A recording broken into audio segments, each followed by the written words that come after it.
Eunicia, welcome to Keep What You Earn. I'm so excited to talk to you. Shannon, I am so happy to be here with you. So, tell us a little bit about your background. I know that before we were recording, you were telling me you don't call yourself a financial advisor. And I think that's really cool. And I want to hear more about what you do and what you actually call yourself. So, at the core of it all, I am a financial partner to my clients.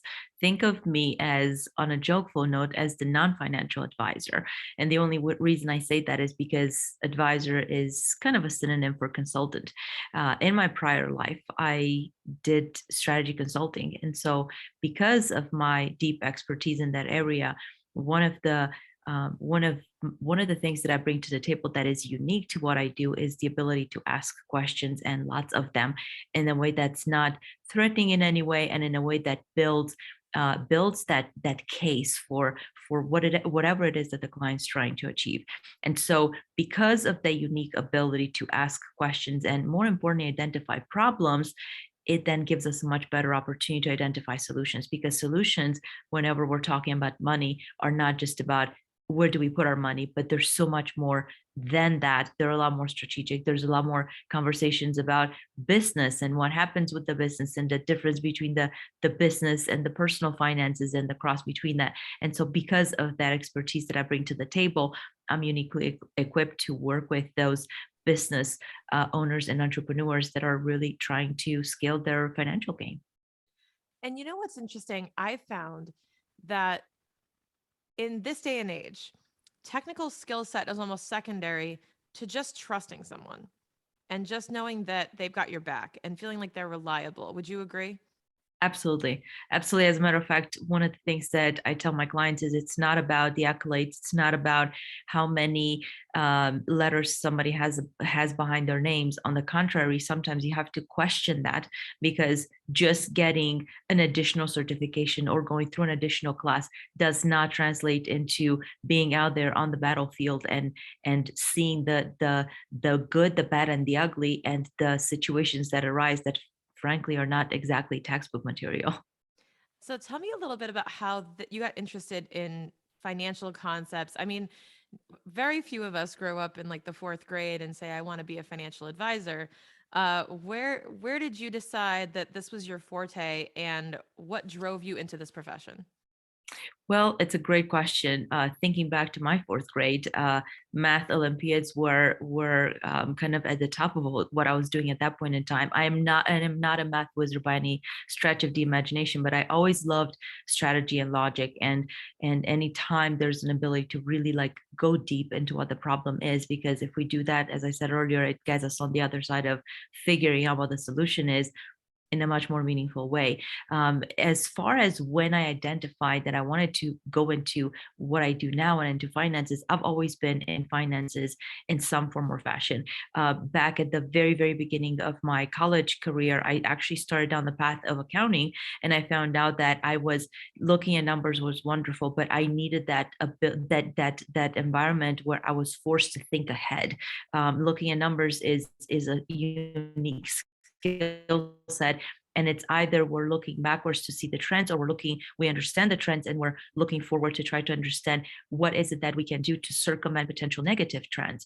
And so, going through my career, I ended up doing strategy consulting for many, many years. All of that was really grounded in, once again, identifying root cause problems. But funny enough, all of those problems, my expertise in strategy consulting was always either around finance as operations, or, funny enough, the intersection of operations as finance as operations and financial companies. And so, finance is running through my blood, and I decided a few years back that it was time for other people to continue to experience the same negative and adverse effects of not being able to trust their financial team. And I landed on that because myself and my family, my husband had a lot of big questions, and our so-called financial experts were not equipped to address them. And one of the reasons was it was all about how much money we had to invest. And we liked to invest in different types of investment vehicles, whether it was financial vehicles or non-traditional vehicles. And so, because of that, I knowing what I know, I knew that we didn't have a lot of our questions were not being addressed. And I didn't know where to turn because nobody was addressing them. And so I started geeking out, and hence a lot of the solutions that we now deliver to our clients.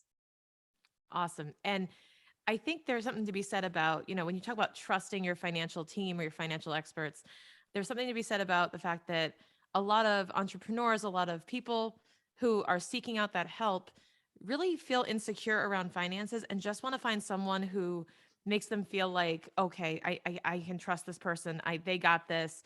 I know I can follow their advice. They're smarter than me.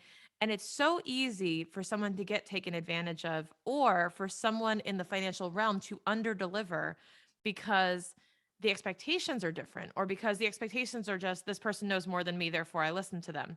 And there's so much more to it than that in terms of being inquisitive, being curious, having the client's goals in mind, and actually working alongside them, not just working separately on their account. And I think that's the differentiator between somebody who's kind of, let's call it old school and new school, Mhm. because it's, the knowledge is no longer a commodity. We used to, even in accounting, right? We used to Absolutely. charge for, just because we knew the tax code, we could charge. Well, guess what? There's this thing called Google and there's the internet. And now no longer is knowledge what people are paying for in terms of, tax returns and tax strategy. They're not just paying for the knowledge, they're paying for, can you help me? Can you earn my trust? And can you help implement what I'm learning? And it's just such a shift. It's all about communication. So I could not agree more with what you're saying. And because of that, with entrepreneurs especially, we hire these folks, we hire financial advisors thinking, I hired a financial advisor, therefore I'm all I'm set. good. I'm good, right? That's like, I hired a personal trainer. I'm going to go, be skinny tomorrow.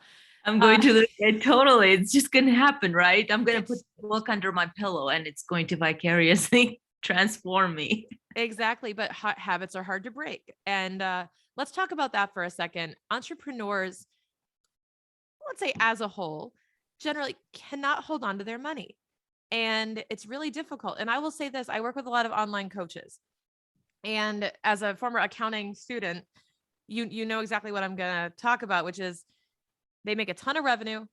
Their gross margin is actually fantastic. It does not cost a lot to be an online service-based business owner inherently, but they seem to spend a lot of money on operating expenses and other elective spending. And there's this kind of this, you know, uh, volatility in their income. And there's all these other things that come up as a business owner that contribute to them not feeling financially healthy. So I want to talk with you about your outlook on that and why you think it's so hard to hold on to our money. I think it's especially important to when we're talking about anytime we're talking about business owners and entrepreneurs, but especially when we're talking about a cyclical business environment where the revenue isn't coming in at a steady pace.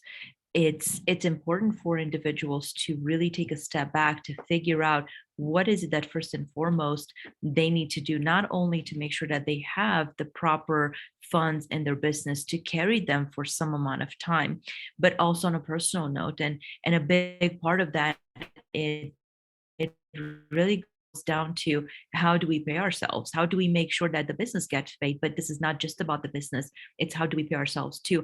And one of the issues that I see all too often is that individuals don't separate the two, that it's combined, right? I'm good, I'll be good for 2 or 3 months, but that money is both business money and personal money. And you know better than anybody else when you're starting to look at, okay, what does the budget look like, and what are my expenses going to look like, and marketing spend and ad spend and whatever it is that they spend their money on, if that is cyclical too, and now we're combining the way that we look at our money, it becomes a problem. So one of the things that folks really need to do is to separate the two, because not only is it good financial hygiene, but it also gives individuals that peace in their mind that, hey, I'm good. If stuff was to happen, if the bottom falls out, I'll be okay. I'll be able to brace myself and I'll weather the storm. But if they don't, then that fear alone can honestly succumb them, and it can honestly put them in a position where they're not able to function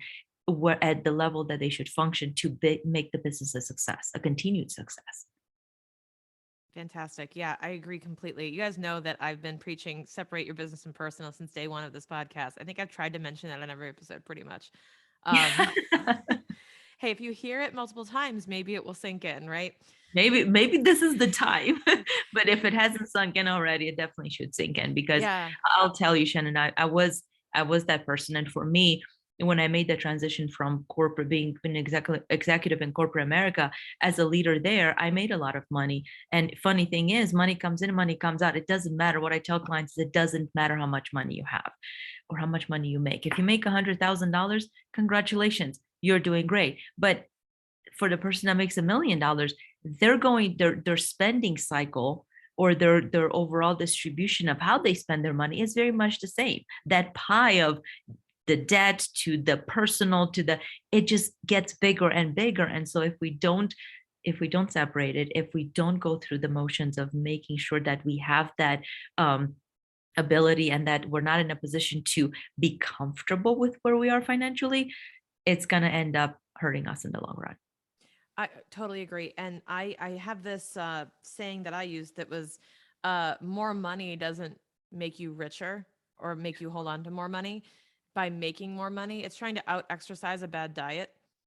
You know, you can't do it. Absolutely. You just can't Yep. do it. You have to change fundamental habits and structuring. And it is difficult. It is very difficult. I know this. I had really bad spending habits in my 20s, really bad. I lived near a luxury outlet. Oh, You know those premium outlets? I lived so yes. close to those that I was like, this is dangerous. This is really, really dangerous. I need to move. Yeah. And actually, what's funny is my spending habits immediately got better when I moved. And this, I do not advise this. And when I went to work for a big four firm and was traveling 5 days a week, but working like 80 hours a week, I said, well, at least my spending's on point because all I'm doing is buying cheap takeout for dinner at 11 p.m. when I get out of work. So while I was able to save money during that time, I don't recommend that approach at all. From a Neither do I. As a matter of fact, my husband would be the first to tell you.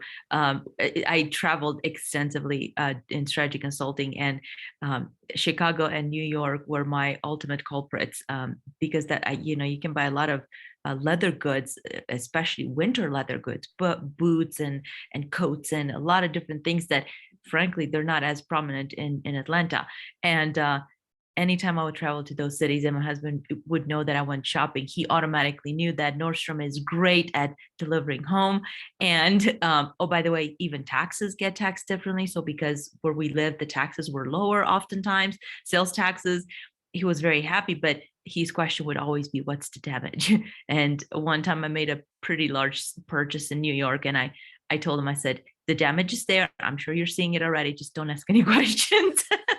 But I go through these cyclical spending times myself, and I've learned that sometimes it's better to ask the question, do I really, how badly do I really need this? Because another high-end purse isn't going to make me any richer, nor is it going to make me any warmer during the winter. But knowing that I take that money maybe and I put it to work for myself and my family, is going to deliver wealth in the long run. So I always ask myself those questions, and I would encourage anyone that has a spending problem to just really take a step back, and maybe even if you need it, don't buy it that day, go the next day, and chances are you're probably not going to need it that bad after all. And that's a tactic I use, but online, I fill up my cart with what I want, especially late night. I get really tempted. It's like a midnight snack, I swear to God. And it's easy to browse Amazon and browse these stores, especially now because we're recording this around the time of the holidays, right? So it's really easy to indulge, if you will. And what's funny is I will fill up a cart of stuff and then like close out of it. I'll also probably get distracted by my phone anyway if I'm on my phone, and I will close out of it. And then if they're really smart with remarketing, they'll email me and say, forget something. But typically I will go back to the cart and go, I don't need half this crap. And then I'll remove it or I'll just like abandon it altogether. But I still got the high of shopping. I just didn't have to Exactly. spend the money.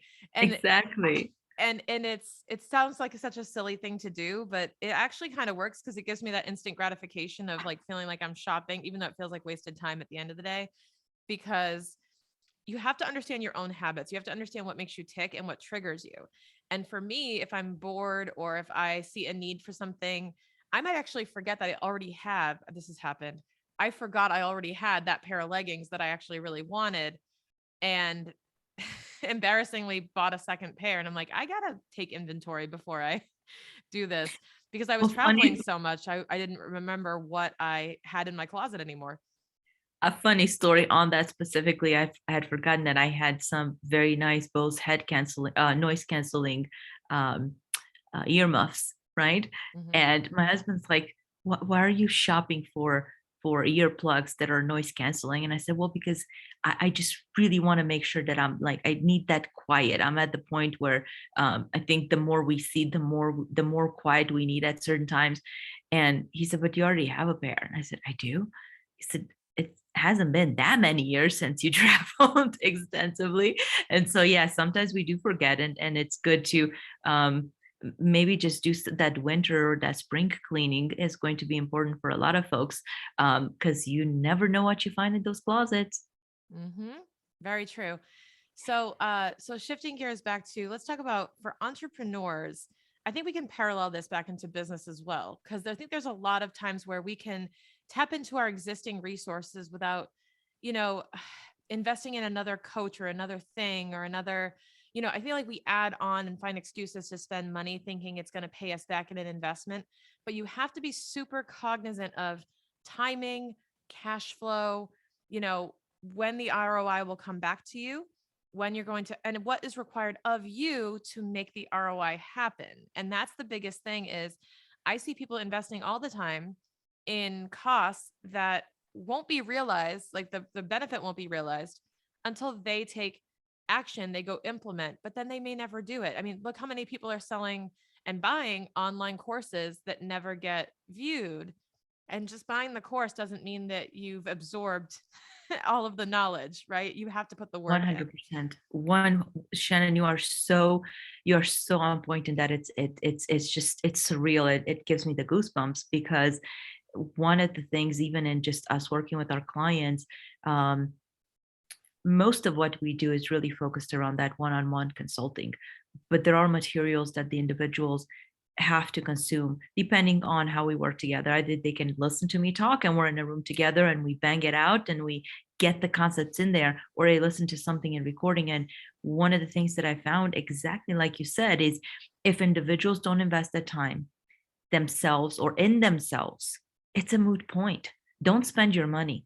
That is actually one of the reasons why when we take new clients on, I tell them on the forefront, this is about not just me and the value that I'm going to deliver. This is about what you're going to do for yourself as well.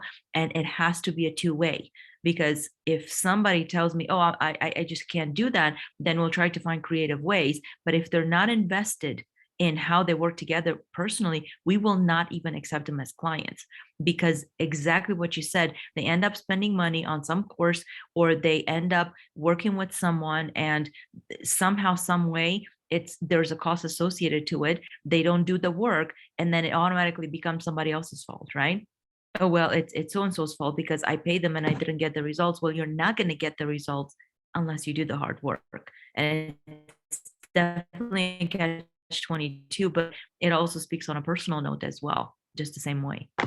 Agreed. I mean, what if I went to business school? I paid for my degree, but I never did my homework or I never went to class. Exactly. Exactly. Would I be able to pass my Same CPA exam? thing. Probably not. Nope, definitely not. Definitely not. Uh, so let's talk about for entrepreneurs who are maybe scared of what's going on right now. They're thinking, conversely, on the other extreme, maybe they're not spending frivolously, but maybe they're trying to hoard all their acorns for winter. They're also scared because they're afraid to spend or they're afraid to lose money. And there's a fear of almost a scarcity, right? So saying that I got to hold on to everything because I don't know what's going to happen. What would be your advice for those folks who maybe are on the other end of the spectrum when it comes to money? I think I'll place those folks into two categories. Category number one is the folks that have been, they feel they've been burnt somehow in the past. They feel that somehow they've experienced financial adversity and they're really genuinely afraid. Perhaps they didn't have a team. Perhaps the team that they work with was not the right team, and so they're genuinely afraid. We'll come to them in just a minute. But then there are the other individuals that maybe never had that experience and they're equally afraid. They both have their fears and they don't know how to overcome them. And what I tell anybody that I speak with is, it's good to have the acorns, but let's figure out, how does the money actually work for you, not against you? Because if that money's just sitting in a bank account right now, it's really hurting you. It's hurting you badly. Not only are we losing to inflation right now, but if we were to look at what's happening even in Germany, there are hundreds of banks that are actually charging a premium on individuals keeping their money in the bank, right? It's actually negative interest rates. And so what I tell clients is we have to be able to take a step back. And I'm not telling anyone go and assume risk because it's the risk return. No, not at all. We have to be strategic to say, okay, what are the different buckets of money that we need? We definitely need access to liquidity. How much liquidity do we need? If you're sitting, this is a real case example, somebody sitting on a $1.5 million IRA, they're already at the age where they could take distribution, and they're afraid of the market, so they took it from the market and it's just sitting in cash. And their argument was, well, I'm planning on taking the money and putting it in the bank. So not only are you going to trigger, they said 30% in all fairness, but not only are you going to trigger a huge tax impact for yourself, congratulations, again, your financial team not working together, or you not working with your financial team, but on the other side, you're going to put your money exactly where it shouldn't be. So what I tell clients is, investments does not always equal risk. There are traditional and non-traditional, and then there are even leveraged investments. Some of those will actually bring you income on a recurring basis. Do you have to maybe not take risk but take a leap of faith? Absolutely. But that's where it really pays off. To have it goes back to your first question. You have to have the trust. You have to know and have the confidence that the person you're working with has the trajectory and they have the proven track record to have delivered results to other clients, where the clients are making money, their money is working for them, but they're not necessarily losing sleep at night. And so it's really a strategy that needs to be addressed from many, many different angles in order for the client and for the individual to have that peace that I'm okay, I can sleep at night. Yeah, and you have to let your team work together to some extent. You are the hub as the client, but Yes, if you have, even in my world, a bookkeeper that disagrees with a tax accountant that disagrees with the financial advisor, that's a mess. That's a family fight you don't want to be in when you're in the middle of, mom and dad fighting. exactly. Because you don't know who the authority figure is. So you want to make sure you've got folks who are aligned with your goals and take a similar approach in some respects, that understand and have a similar approach to the way they advise you. And I had this actually happen with a client, and it really kind of enlightened me to this fact, which was, we want to minimize taxes. Like, I always come from tax minimization and optimization when I'm working with a client because that's what they expect of me. Exactly. However, the goal may not be to pay less in taxes. The goal may be more important to save for retirement and to contribute to your SEP. So if that's the case, and I'm trying to minimize a salary for tax purposes for an S corporation, or I'm trying to make sure we're containing those taxes, what I'm neglecting is what else is going on. Are you also trying to buy a home? Do we need to show really stable income on your tax return so that you can get a mortgage at a good rate? Are you also looking at investing? Are you also trying to save for retirement and contribute to your SEP? Because as you know, there's a limitation on what you can contribute based on salary. Absolutely. So there's all these interdependencies, and there's these goals that can, yes, conflict with each other. But ultimately, the client has to tell us, what are your top priorities? And we ask in the beginning of every relationship, in the beginning of every year, we say, what are your top 3 priorities for the year? And they can always change, but we have them Of in course. our CFO report in the first tab. We have those 3 priorities. And if what we're advising does not anchor to one of those, then we have to have a conversation around, are we just advising you based on what we think and what we want to do with you, or what you actually want to do? And I think that there's this huge idea with accountants, even financial advisors, right? Oh, I can't wait to throw every strategy in the book at you. I can't wait to give you results that I think you need, but they're not listening to what the client actually wants. And it sounds crazy. And my accountant brain kind of wires and sparks sometimes when they say, I don't care how much I pay in taxes. I'm like, what? What do you mean? But it's true, I, right? I'm loving this, Shannon, because everything that you say is the same exact way on the financial side. And all Hmm. too often, clients, you're right, they're at the middle, at the intersection. And the last thing that they want to do is to see anybody fighting. But what I see is even worse is that in most cases, 99.999% of cases, the financial team is far from talking to each other. They might as well, the financial advisor, the CPA, the attorney, the bookkeeper, in many cases, except hopefully at least the CPA and the bookkeeper, they might as well be on different planets.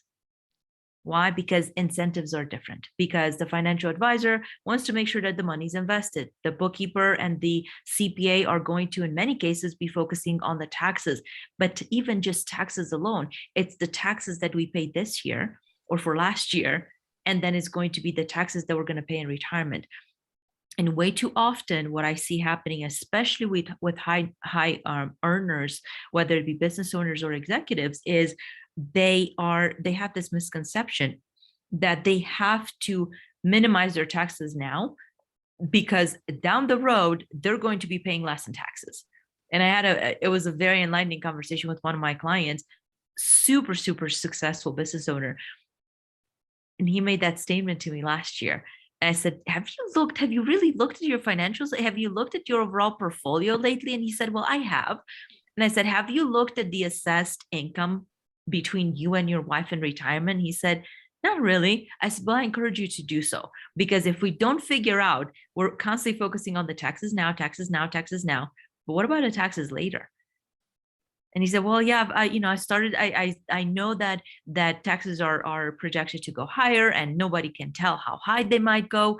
But I still think I'm going to be in a lower tax bracket. So we sat down and we looked at his projected income, even just as of right now. And we're not at that stage where that has become that big of a discussion. But I can tell you, he's going to have a whole heck of a lot more coming in income in retirement than he is now. So should we be planning for both? Absolutely. But to your point, if the client isn't focused on that and the financial advisor doesn't bring that up to you and you aren't able to speak with the financial advisor and vice versa, the client inherently is going to sabotage their situation and leave money on the table. So that's where we not only encourage our clients, depending on how we work with them on a consulting front, to talk to their financial team, but especially with our business owners, those that are truly trying to optimize things on both ends, we actually make the conversations happen. And we talked about this before the recording, is it has to happen. And if it doesn't happen, at a minimum, the clients are going to get a really nice list of questions that they can ask their CPA, then they have to report back to. And so we want to make sure that we triangulate that. But the client has to be willing. It's a little bit of extra work. They have to be willing, though, to say, yes, I'm willing to think outside of the box and I'm willing to take this different approach, because what I've done until now has been leaving that money on the table and I need to bring it back because I work hard for it. Absolutely. Your financial strategy is multidimensional. Yes. And if you're only worried about hiring someone to look at one dimension of it, that's great. You're covering a blind spot, but it's not a complete picture. And there typically is an incentive, or at least we've been trained. And it's very hard to rewire, because, for example, I'm not trained in financial advising and investing and retirement. I have a degree in accounting, but I don't have, my CFP or any other certifications in that area. And all too often, for those of you listening, there's so many different breeds of financial professionals, and we all kind of stay in our lane and our specialty, because honestly, I don't have the kind of time to get 7 degrees. Uh, but but honestly, we all have our specialties, and you have to assemble your team to address the priorities that you have. But at the end of the day, as we mentioned before, you have the responsibility to communicate your goals, to define your goals, and to make sure that we're all moving in that direction. We do our best here when it comes to, CFO services tax strategy. We're always asking the client, well, what's on your mind? What are your goals? And give them the opportunity. And what you don't want to do is sit back and say, you tell me what to do. There's a degree of participation, as we mentioned before, the client has to have in defining those goals and communicating them effectively so we know how we can serve them, without veering off track. And it's just so important.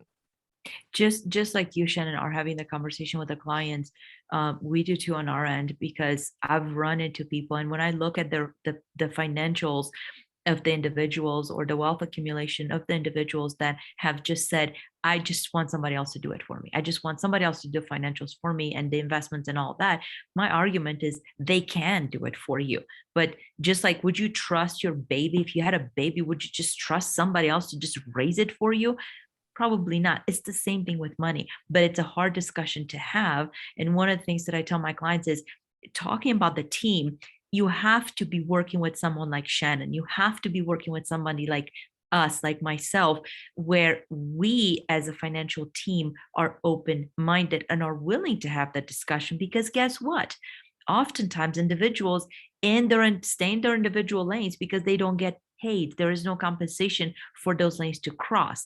And the other thing is, the knowledge isn't there. So I also always caution clients, be careful when you're working with companies that are jacks of all trades and masters of none, because you might end up, it actually came to me from a client recently. They said, Eunicia, we're looking for a really good CPA, because I told them, I said, you guys are having these issues. You're paying way too much in taxes, and there are huge opportunities for optimization. And the wife said, well, we've been getting these mailers, and I actually ended up calling this office. They do bookkeeping, and oh, by the way, they also have an investment arm. So you know what happens. You know the way bookkeeping and overall CPA services are paid, and you know what happens with investments, right?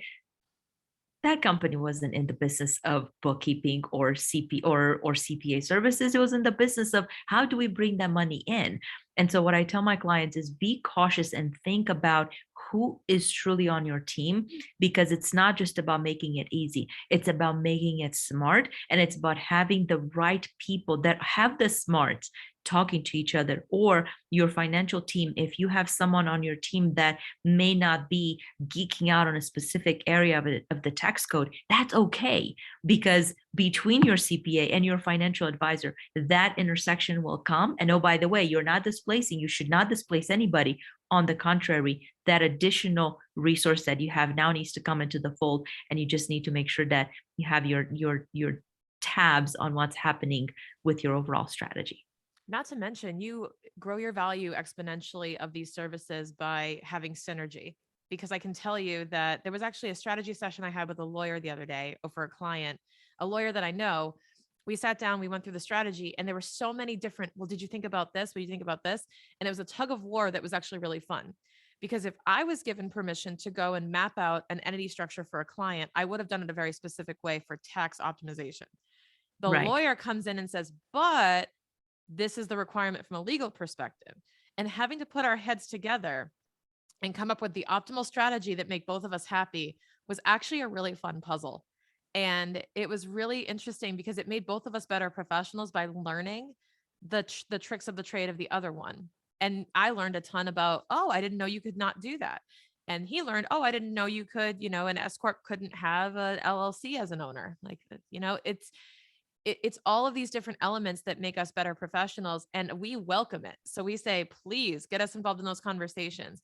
The one thing is, the client has got to be the quarterback. They've got to be the one facilitating or present in those conversations. Because one thing is, I would not just have everyone talk to each other and no one talk to you as the client, and have everyone Absolutely. strategize for you.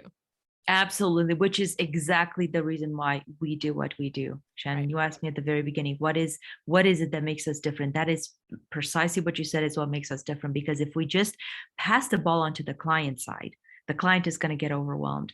I have a client I'm working with right now, and we're looking at, his tax exposure is going to be right around $500,000 next year.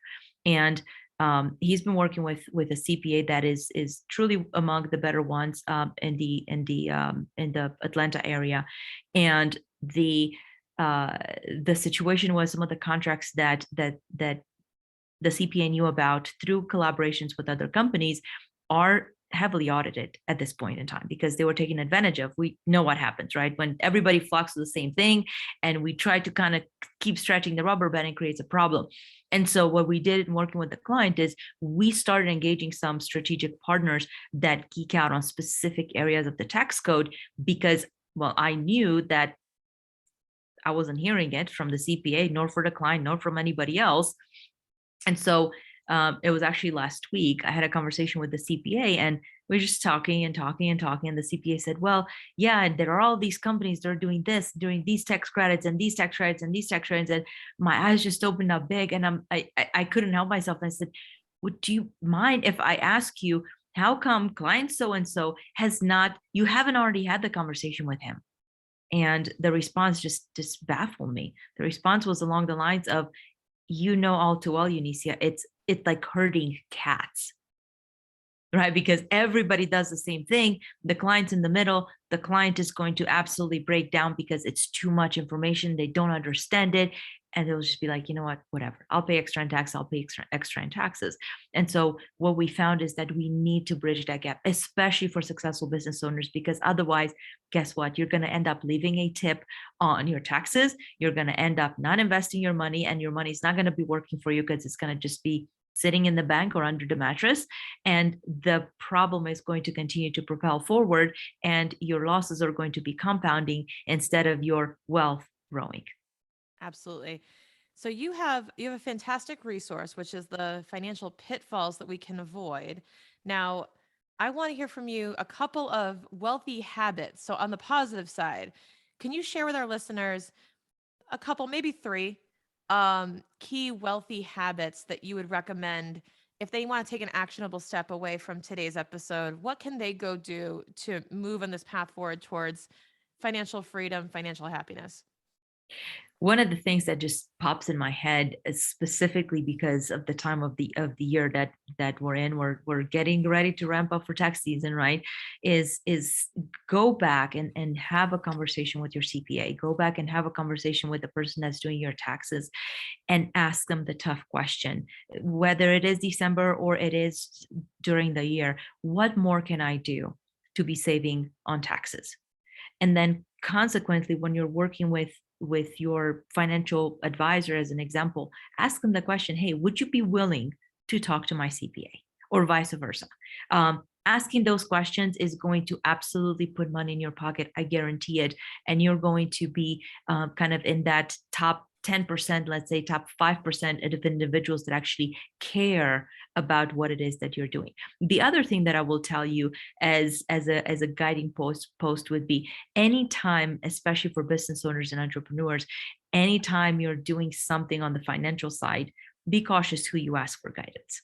Your family and your friends are going to love to, I call it, bless you with ideas and with insights.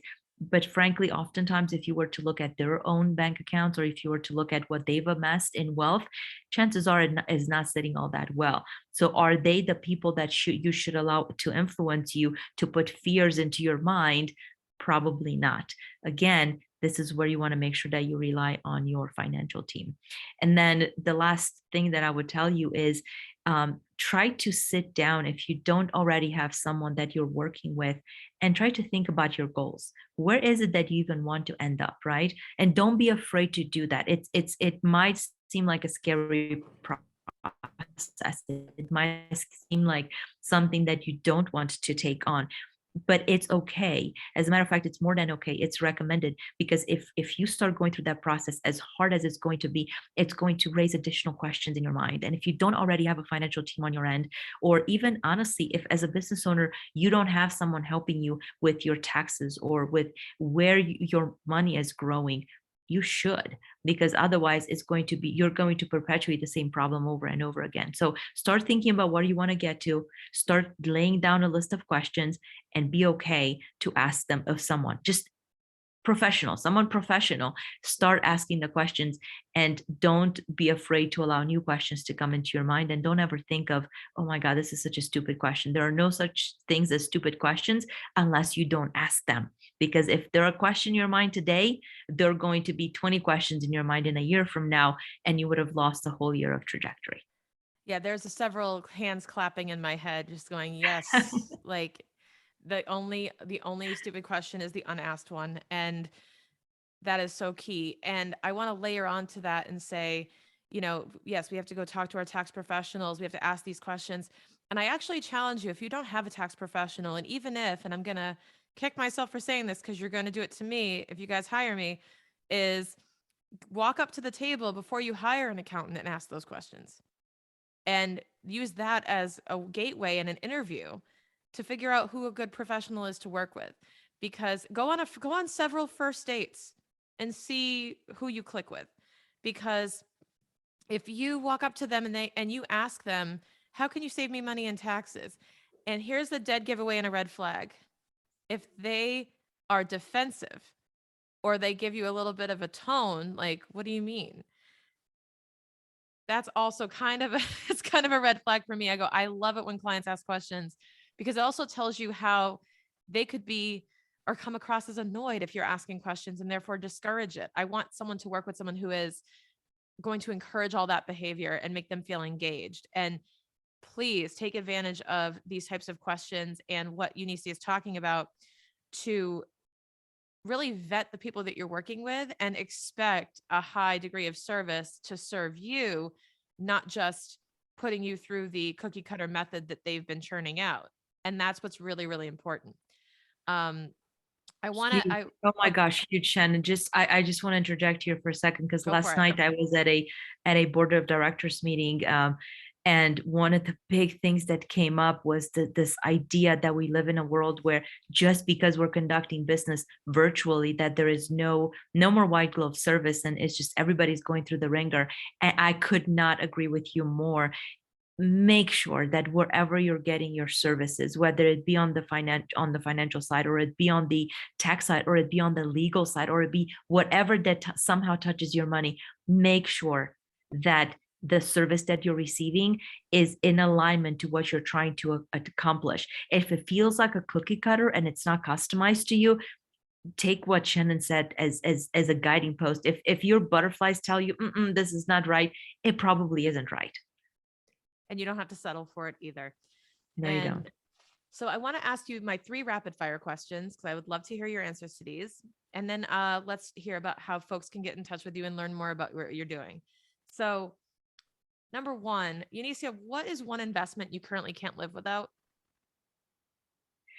One investment I can't currently live without, I'm not going to name specific investments. And the reason I don't do that is because I've made it a priority not to. But here's what I will tell you. I cannot handle risk. And one of the reasons why I started geeking out is the fact that all of my financial advisors were telling me everything that was risky, right? And I just can't. I have money that are play money that if they get lost, they get lost. If I lose them, I lose them. Oh well. But I always look at investments that, or investment categories that give me the peace of mind that my money's working for me. I always try to combine benefits, right? And my money's working for me. My money is not necessarily in the market. My money is not risky. I'm either getting income, or by the way, I'm minimizing taxes. Always try to look for the combo, and then of course that combo needs to marry in with a broader strategy. So I didn't actually tell you an investment per se, but my favorite thing to do is to make sure that I look at the combos, and that again, I'm not exposed to huge risks. I just cannot stomach them. Perfect. What is one thing that you learned about money that turned out not to be true? One thing that I learned about money that turned out not to be true.